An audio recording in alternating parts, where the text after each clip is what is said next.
G'day guys, I've just finished working on 10 absolutely stunning World Eaters Rhinos from our friends over at Ikarus Pattern on Instagram and on Etsy, and I wanted to showcase them with you and also share a bit of a time lapse on the construction and painting of these absolutely ripper models. If you want to get some yourself, check out our friends at Ikarus Pattern, and if you want to check out how they're built and painted, stick around for the video.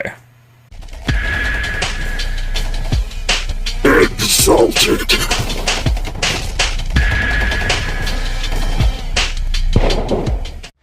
Unlike some other gaming systems, Warhammer 40k often requires an absolute boatload of dice to play. For example, watch me roll out my attacks with these 20 Khorne Berserkers.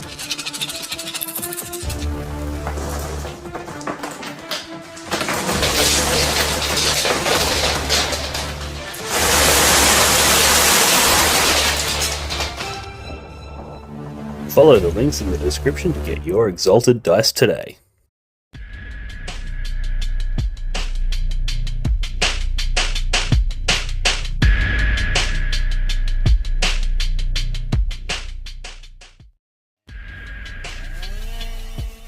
Alrighty guys, we've got our Ikarus Pattern Rhino upgrade kits here, and then I've got 4 of the Demios Pattern Rhinos from GW. Let's have a look inside the box, see what you get, and then let's get towards building one of these guys. So, open the box, got some bubble wrap in here, and here is the kit. Now as you can see, very high detail resin, and interestingly provided on sprues. Something you don't typically see with 3D parts manufacturers, but I really like it. Often you see they send you stuff in like a little bag or whatever, but Ikarus Pattern have provided them on sprues, which is really cool. We've got a top hatch replacement, 1, 2 of those. We've got this part, which is probably my favourite part of the kit, is that really cool front on it. You can see they've removed most of the flashings, but not all of it, but that's not too hard to remove. These side panels with their really cool like trimming and all that sort of stuff. That is enough there to make 2 of them. Here's a second one of those front hatches, or front armor panels. We've got the rear door, 2 of those. We've got these pieces really cool. So these are like panels that cover the front track, which align with the these pieces.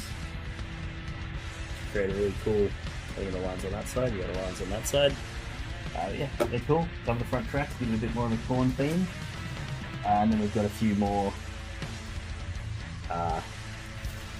side door hatches. I think that's what they are. Those 2. And there's one. So that's the first layer. And then it looks like we have a second layer with the same stuff. So a couple more sets of tracks. More tracks.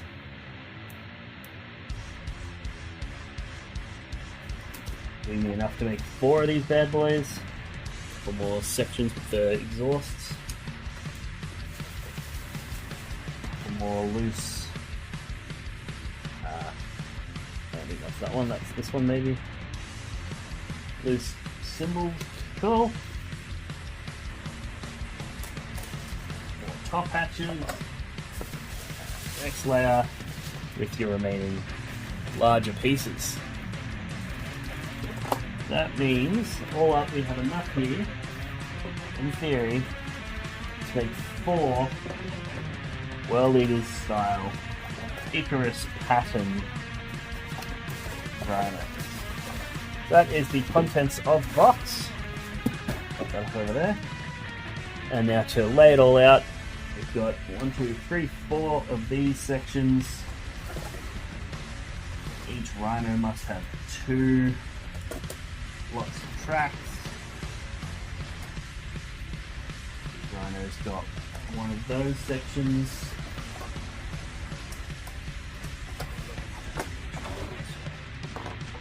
Two sets of side armor, one front piece, one top hatch,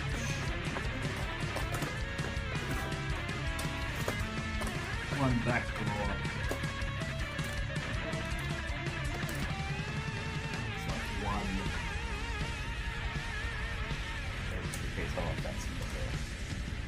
And there we have everything that you get in the box for the Ikarus pattern rhinos. Now what I'm going to do is I'm going to go through and clean these up a little bit, get them all separated out, and then we'll bust open the Demios Rhino. Now there are no instructions in the box, so I'm going to have a look, see if I can find some online. If not, we're going to wing it. Alrighty guys, there we have the all the flappings removed from the first one. Let's bust open this Legiones Astartes Demios pattern rhino. It's from the Horus Heresy range. Now you can use a traditional rhino. Ikarus pattern confirmed you can, but this kit, upgrade kit, is designed for the Demios pattern. So let's just have a look at how it all sort of slots together, shall we? You can see, I'm not going to use instructions, I've decided to raw dog it. So you can see that in the normal Demios pattern rhino, you've got this outer wall and then an inner wall for the rhino, walls, the doors. So as you can see, the idea is that the existing GW plastic will fit with the upgrade screw. And then this must be the door that slots over the top.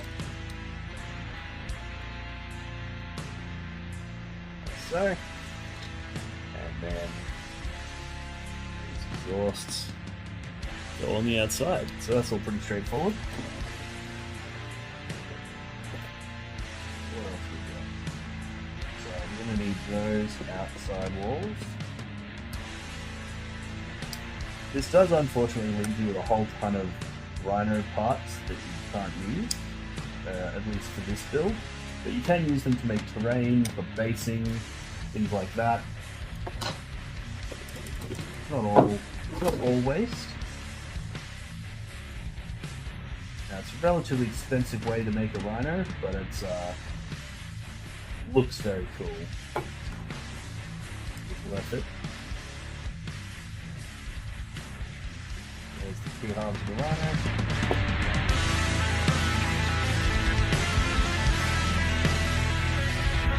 Alrighty guys, there we have it, one finished Ikarus pattern Rhino. There's a few things about this that I'm not 100% happy with, but overall I think it's an absolutely stunning kit. One challenge is the fact that the Chaos Space Marine Rhino, or the World Eaters Rhino, has options to have 2 combi bolters and a Havoc launcher, whereas the Demios pattern Rhino kit only has 2 weapon slots and you have 3 weapons. Now this isn't a problem on your traditional Rhino because that Havoc launcher can kind of be mounted anywhere, whereas this Havoc launcher is obviously different. And on my Rhinos, I like to mount the Havoc launcher on that back part of the tracks on the armor, but this doesn't have armor, it's got exposed tracks. So I'm not sure where I'm going to mount that Havoc launcher. That's a bit of a challenge. Potentially can have to mount it on the side up here somewhere, but that doesn't look ideal, so that's why my one piece of feedback would be to build into the kit somewhere that additional slot so that it's compatible with the 40k loadout. But all in all, it was an absolute delight to put together. The tracks were surprisingly easy once I realised that I was trying to put the left hand side on the right side. Once I figured out that mistake, it was really easy to put the tracks together. It all slotted together perfectly. There's no major gaps or cracks or anything like that, so he's clearly done a fantastic job fitting it to the Demios pattern kit. And ultimately, all you need from the Demios kit is the top hatch, the guns, the base, and the inside of the 2 tracks on the side there. The rest of it is all from Ikarus pattern. So I know for legal reasons he obviously can't produce an entire kit, it has to be an upgrade sprue, but it is nice to know that when you're buying this upgrade sprue, you are upgrading almost every component of the kit. The front armor, back armor, the side armor, the hatch on the back, everything. And this hatch is designed to be able to be open and closed. I've glued mine shut because I'm not a huge fan of moving parts on my models, because otherwise people tend to treat them like toys and then they break, so I like to have that, you know, locked down. But I can see an argument for it, and if you wanted to have that openable, just like the Land Raider, the front door on that is openable. And yeah, now it's time to throw some paint on this motherfucker. Alrighty guys, I've just finished throwing the Chaos Black base coat down on this bad boy. And I realized something that I forgot to mention earlier, which is a feature in this that I was not disappointed with, but it's a missed opportunity as far as I can see. And that is that the top hatch on the Rhino doesn't have any sculpting in it. They didn't create a bespoke one for that. Like they did with the doors, like they did with the top hatches. It would have been nice to see something for that top hatch. Perhaps there was some legal reasons that they couldn't do that, because I know that Forge World do sell top hatches with the World Eaters symbol on it. But I'd be surprised because, you know, if you're able to do World Eaters symbols all over it elsewhere, you'd imagine you'd be able to do them on the top hatch. But needless to say, they haven't done that, so that's slightly disappointing. But overall, I think it is still an absolutely stunning kit. So let's throw some red paint on it and move on to the next stage. Alrighty guys, so we've thrown some red base coat down on these guys, and they're looking really schmick. They're almost ready to go. So we've got my technique when doing vehicles is I basically spray the whole thing black, and then I just do a light overspray with Mephiston red, and that gives you this sort of gradient where it goes from the bright red at the top down to a dark black at the bottom. That's like a ghetto airbrush, if you will, for those of you who don't want to invest in an airbrush but still want to achieve that gradient, is to just do a light spray over the top. One thing to note is that on one of these guys I've decided to leave those top sections off, so you'll notice the difference in between these two, where one of them's got those top panels and the other one hasn't. I actually think I prefer the vehicles without those top sections, because it makes it look almost more like a Spartan assault tank, which I really like. That's one of my favourite vehicles in the game. So I decided to leave that off just for one of them, and then this way I'll also know which one is Khan the Betrayer's Rhino. He's in that one, and then the other ones are your typical Khorne Berserker squads. But with that being said, we've got 4 built, we've got them base coated. Now it's time to do every World Eaters player's favourite thing ever, and that is go through at least one entire bottle of Retributor Armor Gold doing the trim. So wish me luck, let's get stuck into it. Alrighty guys, here we have gold trim finished on the first of 4 Ikarus pattern World Eaters Rhinos. I'm really happy with the way this turned out. You'll notice that there's a few blemishes where I've, you know, smudged the paint and whatnot. I'll show you a really neat trick in the end of the video on how to fix that, because I've got a pretty good system. You're probably also wondering why I started with the gold trim. You know, a lot of people will start with things like the silvers, start with sort of the thicker areas. The reason that I always start with the gold trim is several reasons. One of them is that you get a much more rapid sense of completion, and it's the most tedious part to paint, right? So it's really like motivating when you get the trim done. Now you look at it and you're like, fuck, it's so close. All I need to do is tracks, skulls, bolters, pipes, you know, and I'm done. And as a result, it sort of invigorates you to finish the rest of the model. So that's one of the reasons I start with the trim, because it's tedious. But I also, because it's so tedious, it also has the highest margin for error in my experience. Like that's where most of the mistakes that I make are when I'm doing trim. It's either parts that I miss, or parts that I smudge, or parts that I, you know, just fuck up in general. And as a result, I like to do that first, so that then as I'm painting the rest of it, I can fix up the areas where I've fucked up the trim. You know, so for example, in here, I've got a little bit of paint from the gold on those skulls. Well, when I go to paint the skulls, I can paint over that gold. Whereas if I did the trim last, because that's where I fuck up the most, it's going to fuck up over the top of something I've done the way I want, and then I have to redo the part that I want the way I want. So yeah, that's why I start with trim. I'm going to hit the hay. It's pretty late, and I'll come back tomorrow and finish these bad boys off, and hopefully we will have 4 completed rhinos by the end of the day. Alrighty guys, so picking back up where we left off, we've got this rhino, all the gold trimming is done. I've got all my paints out, and we're going to try and smash out some serious work here. So the plan now is to do the silver and all of the metal areas. Now my technique for doing that is to paint them all black first. Now I know we base coated this black and then we sprayed over the top with red, and you could in theory mask off the areas that you didn't want to go over, but I find this is just as easy because masking off these detailed areas is kind of hard. I use Army Painter for most of my stuff except for Retributor Armor and Red Belcher. And for this one we're actually going to use a palette, we're not going to go straight from the thing. And basically I just paint over all of the areas that are going to be silver or black with black. Because then you can dry brush the silver over the top, or the metal colors over the top, and you get those interesting shadows and all that shit. So just going to throw a sloppy coat of black down. I pretty heavily water the black for this stage because it doesn't matter if there's a little bit of like the red showing through on the highlighted edges, because that's what we're going to go over with silver, and it makes it a little bit easier and faster to paint if you have really watered down paint. So it doesn't matter if it's a little transparent on those edges, but basically just getting this down so that when we dry brush the metals over the top, that you're not seeing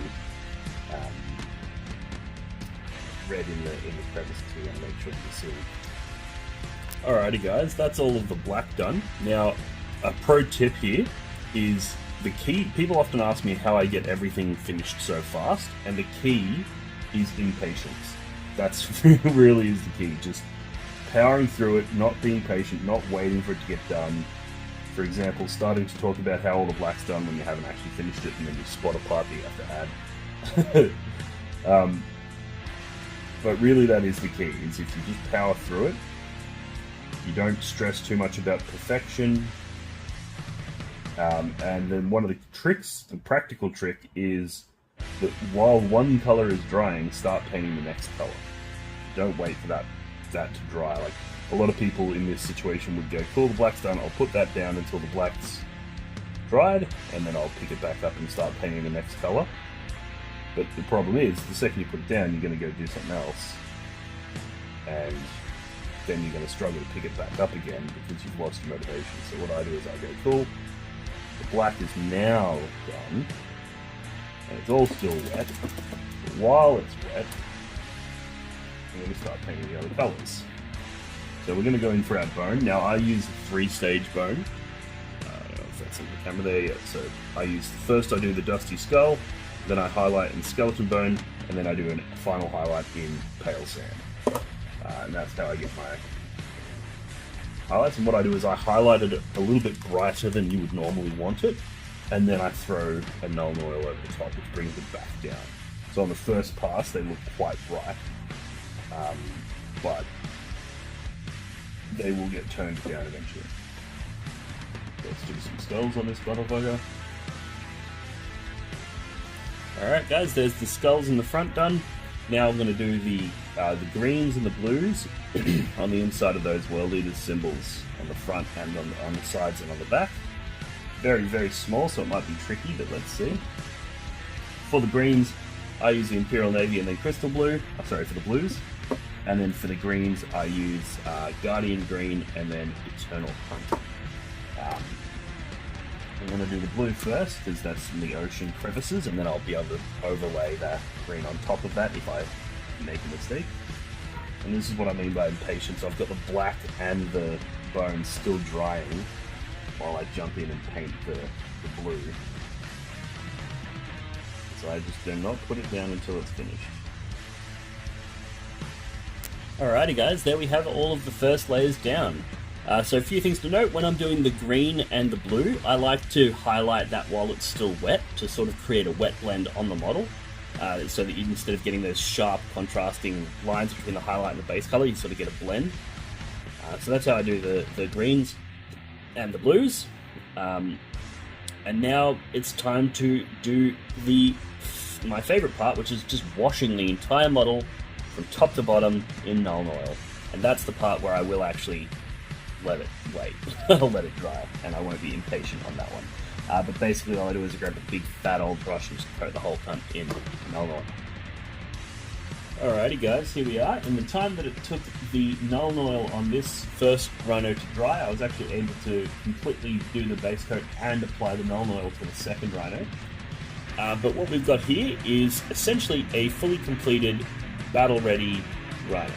And as you can see, there's actually still some areas where that Nuln Oil still hasn't dried, because I put a pretty heavy coat on. But basically, that's where you get it to.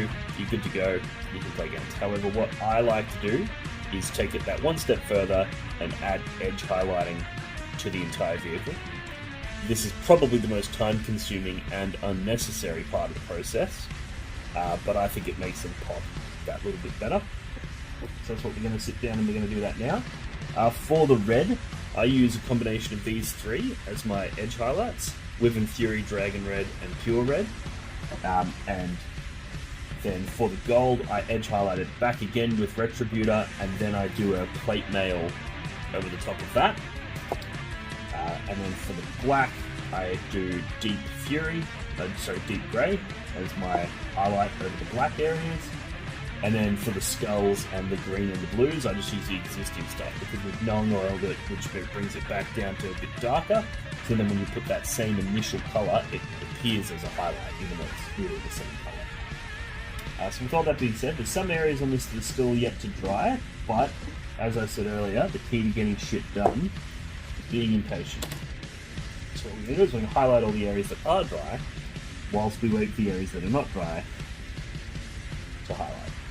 So I can see that the only area that's going to remain essentially black is the bolters on the top. We're going to highlight those.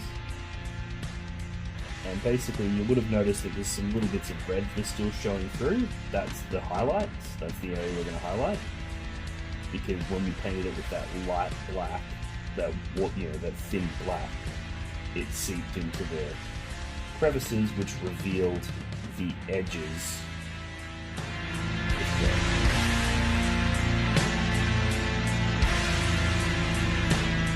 I'm not super precise with my edge highlighting. I'm not super finessed about it. I actually like really bold edge highlights. So I do nice, big, thick edge highlights. I know a lot of people much prefer really tight, clean, crisp edge highlights, but I prefer the more almost comic book style, really extreme highlights. Because I find that most of the time when you're playing a game, you're looking at it from this distance, and those really, really fine details don't really stand out if you do too precise with your edge highlights. But ultimately, it depends what you're going for, and depends what your skill level is. Like, if you're not a master painter, don't try to be. Just operate within your zone, operate within your capacity, and my capacity is fat edge highlights.